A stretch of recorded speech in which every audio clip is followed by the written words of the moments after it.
Good evening, everyone. This is Mritika Bajaj, and today me and my team will be presenting on the avionics architecture of the Airbus A380 aircraft. The main objective for our presentation would be to understand the avionics architecture. What do we mean by avionics architecture? And also, we will understand the same in the case of the Airbus A380 aircraft. Um, First, we do have to understand that what do we, as I said, that what do we mean by the avionics architecture of an aircraft. As we know that avionics is basically made up of the words aviation and electronics, and avionics is the electronical systems which is used in the aircraft for basically many functions such as monitoring, communication, navigation, or anti-collision systems. The size, weight, and power reduction has also been a very critical design consideration for the avionics architecture.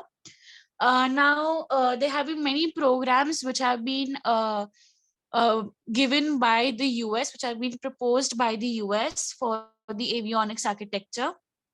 But the main important one has been the PAVE Pillar program, which basically led to the establishment of the integrated modular avionics.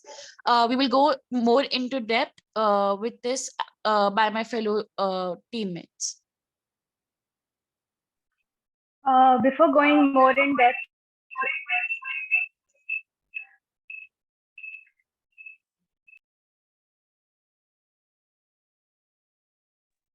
yep. Before going more in depth with the IMA, I would like to give a general overview of the Airbus A380. So this Airbus A380 was introduced on the 26th of October 2007. It is a double-decker jet with a length of 73 meter and a wingspan of 80 meter. And it has a fuel consumption of nearly 82,000 gallons and a passenger capacity of 853 passengers. And the maximum altitude that this A380 can fly is 43,000 feet. This is called the service ceiling. And the material that is used to make the fuselage of the A380 is aluminum alloy, and the cockpit design is the cockpit design has new concepts and technologies, and the human machine interface is more interactive and reflecting to the pilot. So now I would like to invite Aram to speak more about the IMF.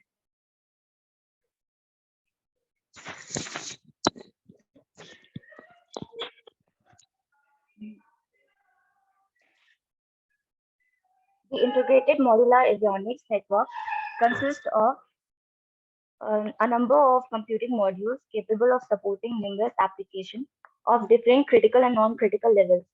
In opposition to traditional hardware-oriented architectures, the IMA concept proposes an integrated software-oriented architecture with application of software portable across an assembly of common hardware modules.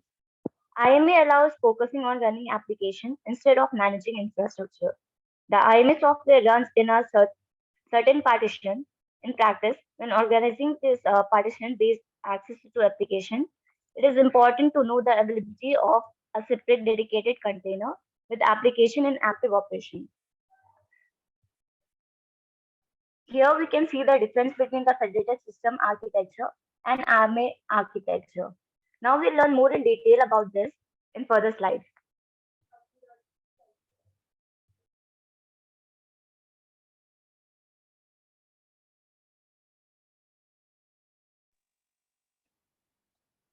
The Airbus IMA concept is based on shared modules.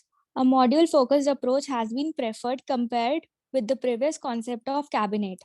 This concept has been selected as a baseline for system designs like cockpit, utility, energy and cabin domains, etc.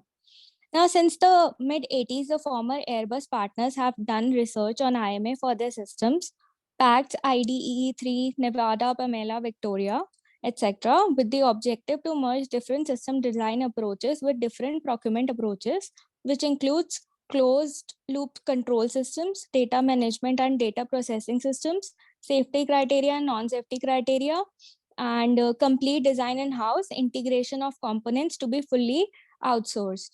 Therefore, the IMA solution had to firstly be suitable for different types of systems, input output needs, performance, safety.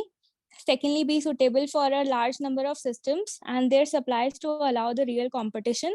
And thirdly, compartmentalize to allow parallel developments to be managed. Aram, next slide, please. Okay.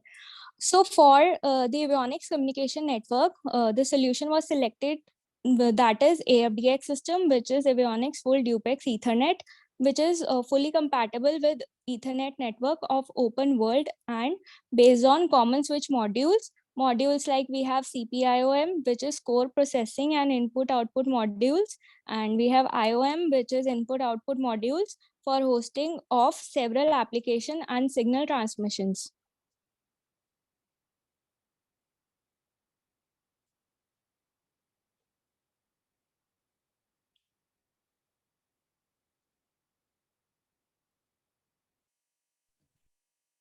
So the integrated modular avionics is discussed as a solution to the avionics integration, and the AFDX network is adopted as the major network infrastructure. So with the introduction of the Airbus A380, the commercial aircraft industry was in the process of defining new standards that incorporate the latest digital information techniques, such as the avionics full duplex, switched Ethernet, onboard real-time network. The AFDX standard, a major innovation in aircraft technology, first used with the Airbus A380, introduces telecom Ethernet-based technology as well as a switch connection topology rather than part-to-part links or buses. In flight test application, it provides the interface between the AFDX avionic world and the commercial Ethernet switches through multiple AFDX inputs to a twin Ethernet output router. Um, it uses the twisted pair fiber optic cables and full duplex Ethernet uses two separate pairs of strands for transmitting and receiving the data. AFDX extends standard Ethernet to provide high data integrity and deterministic timing. Further, a redundant pair of networks is used to improve the system integrity. Now, Jessica will explain about the other components. So the other system in avionics architecture include the flight bonding system, which has always been a highly specific aircraft system. Then we have the nose radome, which is a structural, weatherproof, radio waves, transparent protective shells that prevents ice, freezing rains, etc., or any kind of external damage. And we have other systems which include communication systems and the electric control systems. To you, Mritika.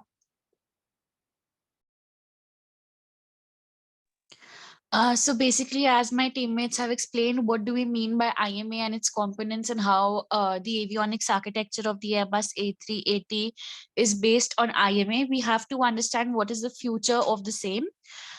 Firstly, in the future, everyone is trying to extend the scope of IMA, which means all the flight controls and everything would be more integrated within the IMA. All the high critical systems to the low critical systems all will be integrated. Also, there would be low cost solutions and also greater integration and industrialization, which means that avionics configuration and development and validation would be higher in the future and would be based more on the IMA. With that, we complete our presentation. Thank you very much.